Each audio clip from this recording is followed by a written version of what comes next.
I asked myself, like, because I couldn't choose to be born, so that's why I was born in North Korea. But what if you can have second chance to be born, and which country you want to be born? Yeah, that was the America. That was the United States for me. Yes.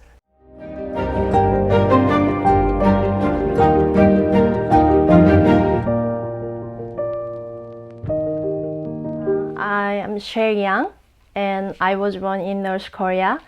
My hometown is Haeryong City in North Korea. I was born in well-off family and high-class family. Yeah, my father was a businessman. He ran a trading company, and he received 2 honorable medals from Kim Il-sung.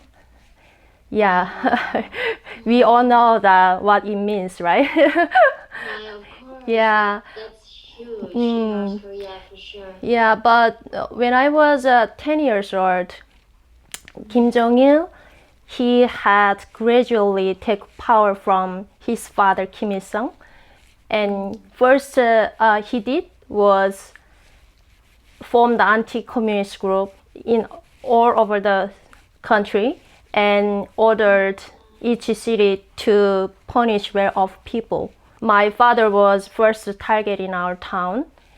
He was put on public trial and eventually sentenced to prison. And the government took our property away. And when I arrived at the trial, found people, our closest friends, throwing rocks at my father and yelled him a traitor. And actually, in these days or at the time, economic criminal wasn't the serious crime, isn't it? But the thing is, Kim Jong-il orders. So in North Korea, Kim dictator's words are the law. Therefore, the intelligence officer who was in charge of my father's case, he framed my father and sent to prison because he wanted to take advantage from the opportunity to succeed. My father released from prison after 1 year. I didn't recognize my father's face because he had been starved and beaten so badly. My father's side, relatives are all high-ranking officers. So one of the high-ranking officer in Pyongyang sent the investigation team to Haeryong City in our town to re-investigate my father's case. Yeah, and then at the same time, one of the people who the intelligence officer sent to prison, he took revenge on him. He recalled his saying like blaming Kim regime and sent it to the prosecution. So like suddenly the intelligence officer and his family sent political camp. So the government admitted that the case, my father's case was wrong and my father became innocent. But the thing is, my father already sent to prison and they didn't 100% admit it. They were wrong. So they didn't give his 2 medals and Workers' Party membership back to my father. But also they gave my father a chance to apply workers' membership, but my father was refused because he thought that it was meaningless. You know what I mean? Because he after he sent to prison, he saw so many horrible things there, and he knew that this country is not normal country. And then he just he didn't really want to serve the government, and he also knew that if you work for the government, if you are on top, officer, higher ranking officer, it means your life could be in danger at the same time. So he refused that. And after, when I was 16 years old, I was selected to the pleasure squad. I have passed all the examination, and finally the instructor from Pyongyang came to our hometown, and I signed the paper to go to Pyongyang. But I don't know why, but because it's a 10-year-old girl, have experienced those huge shock things, seeing father, people throwing rocks at my father, and they yelled him like traitor. I think it was the biggest shock for me. Therefore, my adolescence was eventful. I was very rebellious against the government. Like, for example, the government says, hey, it isn't illegal for women have long hair. Then I kept my hair long. Don't they bring the scissor to cut it though? Like in my They do. Officers, they cut it, just cut it.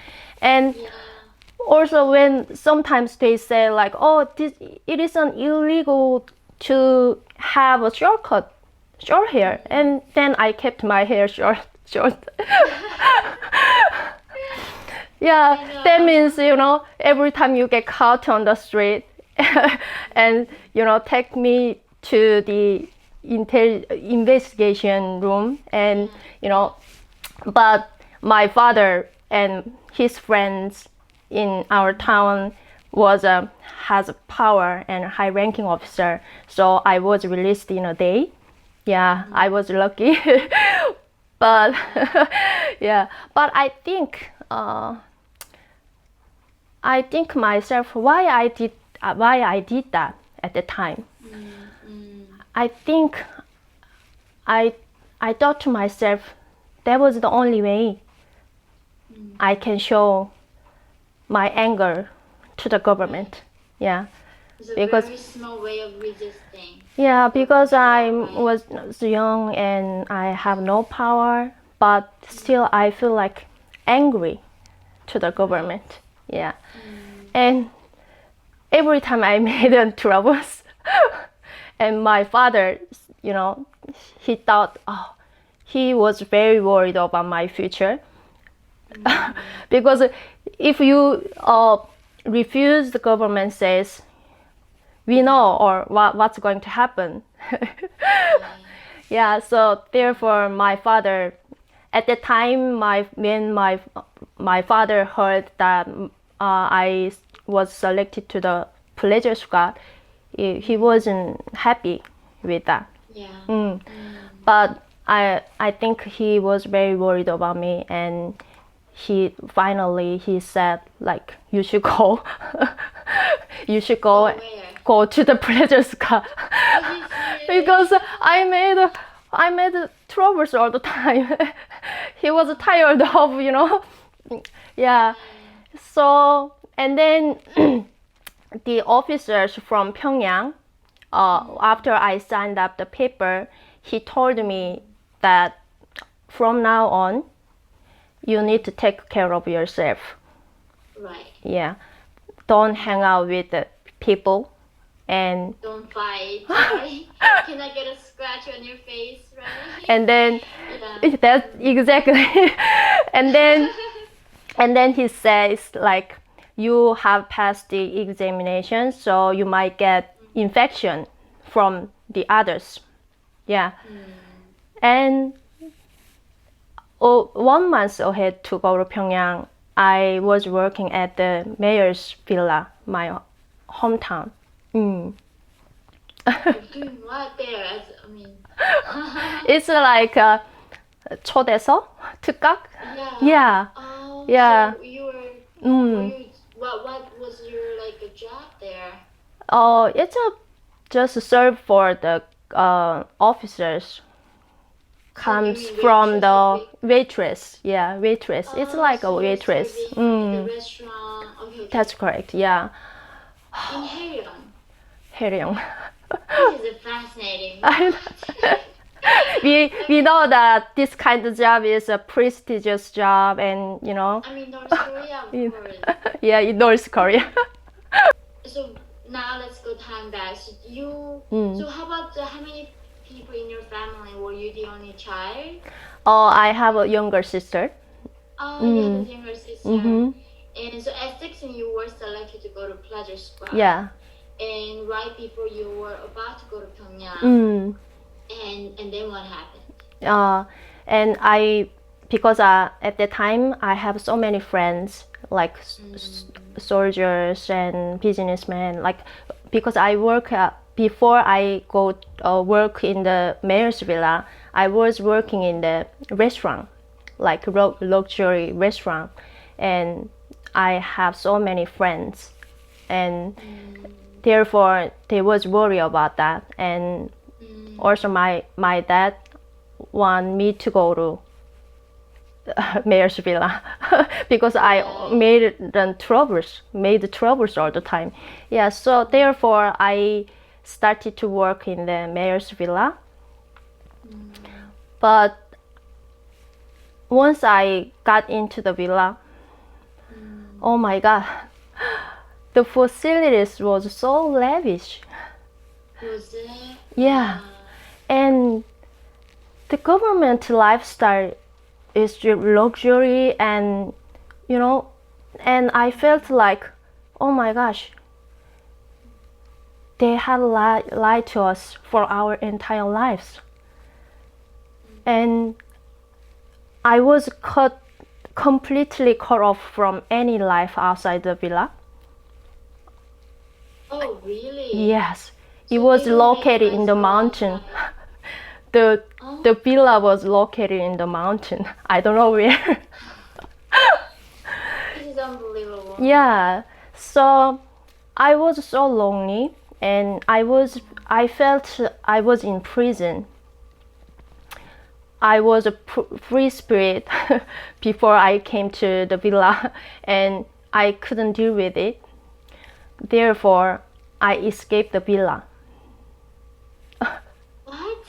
And how many of you were there? Like, how many of the girls are each time training to go to Pyongyang there? Oh, that's only me. I worked all by myself in there. Yeah. Oh my god, that's scary. Yeah, but there's some like special chefs and other cleaners. Yeah, but waitress only me. I was the one. You were the one. Wow. So you escaped from that villa. And how did you find the home? I'm sure it's like in the middle of mountains. I walked mountains for 2 hours. Wow. And once I found the Haeryong city, and then my home was a little far away, so therefore I slept my friend's home. Yeah, and once I woke up, and I was I'm ready to go to see my family, and my friends actually, she was worried about me because I escaped from the villa. And that's why she went outside to find out what's going on. And she came back to me and she said, you know what, you can go to see your family right now because its borders were blocked by 400 soldiers, and intelligent officers were searching for you everywhere, she said. Because you escaped from the villa. Yeah. You escaped into China. I don't know. At the time, I didn't really know that was a serious crime. I didn't know I committed a serious crime. Sherry, oh my god. So what? You were like 16 years old, a teenager. That time 17 years old. You by then you were But 17, yes. right? And you about to go to Pyongyang soon? Yeah. Or Yeah. Soon. Yeah. Soon. And I just didn't feel like go to Pyongyang because I couldn't bear it because I cannot live with without seeing my family, relatives, and friends. Therefore, forget about that. This is it. I just escaped from the villa, and I didn't know I made a serious crime. Yes, it's suddenly I became a fugitive and criminal. Yeah. And that's how that motivated you to escape eventually. That was the moment I realized that. That was the moment I realized that there is no hope for me to in this country, and I was hopeless. Therefore, I decided to escape to China. So how about the other part? So I'm like North Korea is so isolated, right? We do not have the freedom of movement. We cannot That's go correct. to see next Yeah, time yeah. what's up there. Exactly. And was it hard in Haeryong? There were like a lot of like the street kids like Gotsebis and a lot of those that in Haeryong too? Yeah, definitely. Yeah, a lot of Gojebi were on the street, and also like many people died on the street. Yeah, we were the same. So that yeah. was you guys also suffered from those famine Of course, and poverty of course. and starvation. Yeah, even my friends working on the street finding food in the garbage. Yeah. Yeah. Oh wow! So now you're 16, and in 2001, you're trying to escape. How did you find a way to escape to China? Yeah.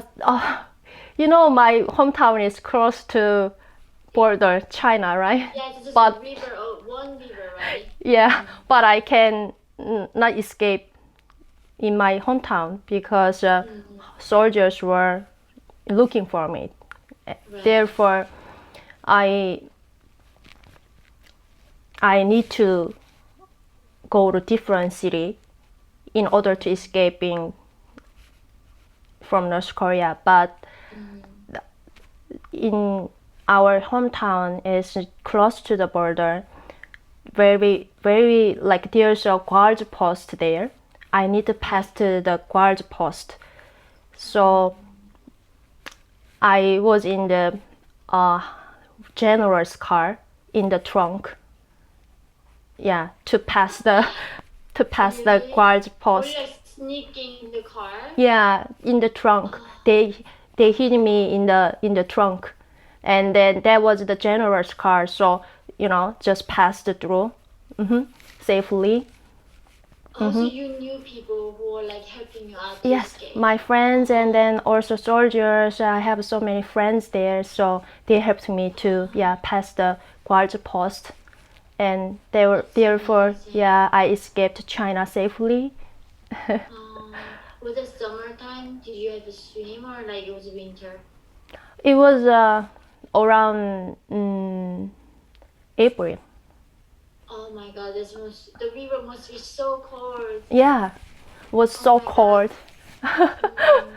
I'm sorry. That's a second time. First time was around end of September.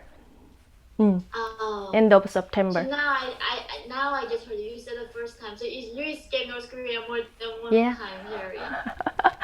Life is tough. Yeah. Once I escaped to China, I thought it's over. I made it. Yeah, and at the time I didn't really know what like life in China, and I heard from my friends people captured in China and they sent back to North Korea, but I didn't really know. So once I captured in China, and I didn't. You got captured in China? Yes, yeah. How soon? How long after you escaped? After in 6 months. Oh, so in 6 months you were in China with your friends? Yeah. Oh, and you got captured? Yeah, I got captured in China. And I don't know what to do, you know. People who have experience being sent to North Korea, they say, oh, I'm going to take this, I'm going to take this, but I didn't even take money at all. And sent back to North Korea. And Yeonmi, have you ever experienced sent back to North Korea? No. Not at all, right? I met the other defectors in China, and they told me, if you get captured, just kill yourself. They told me they beat you, they torture you, they rape you. I mean, they're gonna treat you so horribly.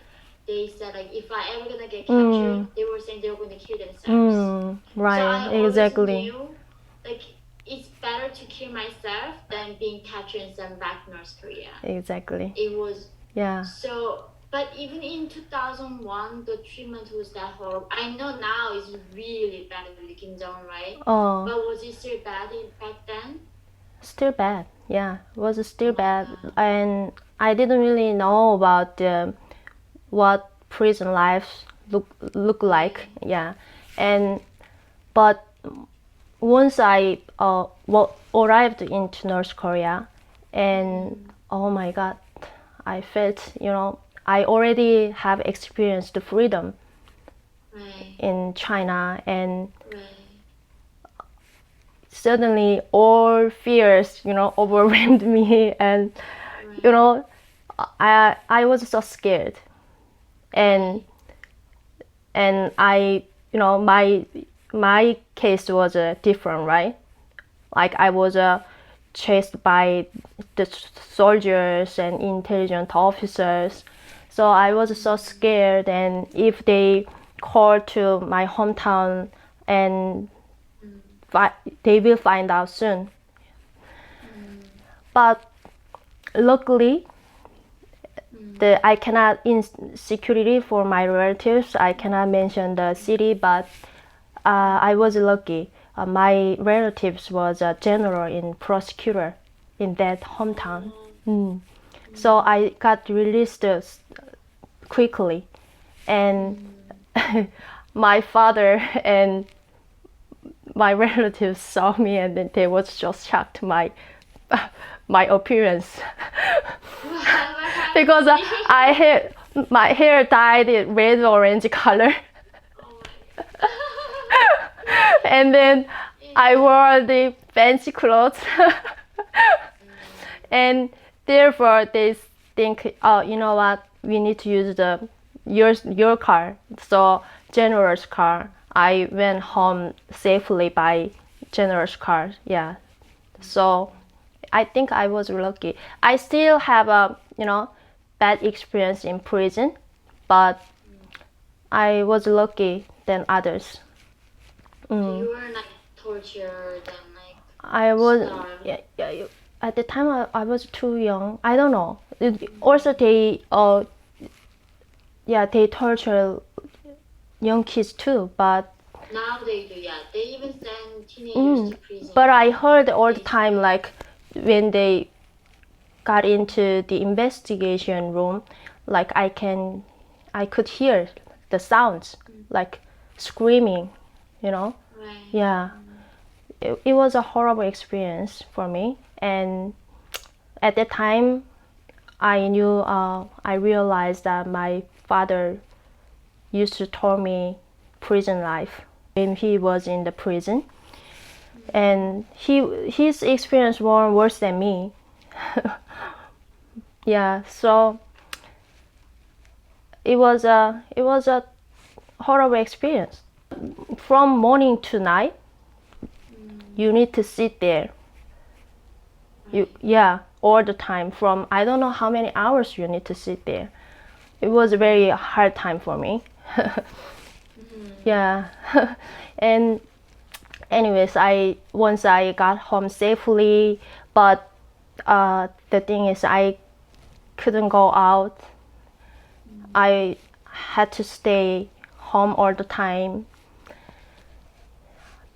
So I told my dad, Father, I need to escape to China.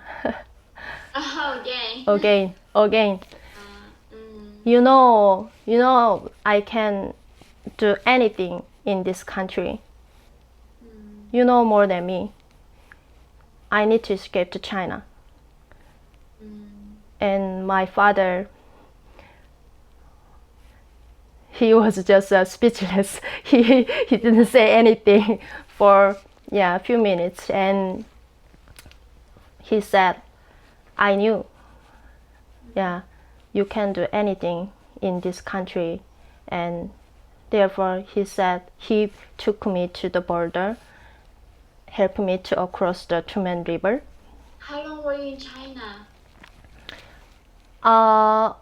After 1 year, my family also fled to China. So Oh, wow. yes, so we have been there for 3 years in China. All together as a family. Yeah, all together. Yeah, and we had actually few chance to go to South Korea.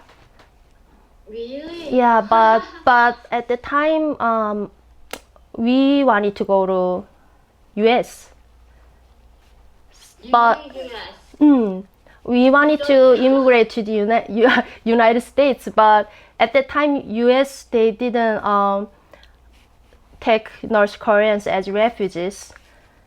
So we were just waiting, and my father was tired of waiting. He said, I need to go to South Korea. Therefore, my mom and my dad left China first. And he told me and my sister, I will take you to Korea. I will come back soon to take you to Korea. And he left China. He left to search for freedom. And we were waiting for my parents to return. But we didn't know that was my father's last words. He never came back for us. My father, during arduous journey to search for freedom, he died in Laos, and Oh my god. So he died while he was trying he to died escape in South Korea. he died in Laos and was buried in Mekong River.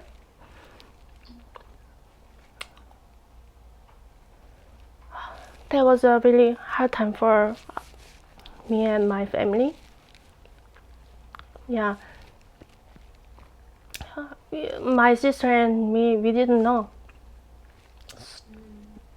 So we were waiting for my parents to return, and I saw news that America accepted North Korean people as refugees. Yeah, as soon as I saw news, I told my sister we should go to Thailand to immigrate to the United States. Therefore my sister and me, we left to China to go to Thailand, and we went to the US embassy, asked to asylum. Why did you not come to America? Like, why not South Korea?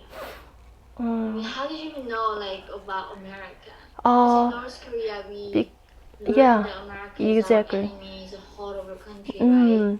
That's a good question, Yeonmi. That my father influenced me a lot. He after he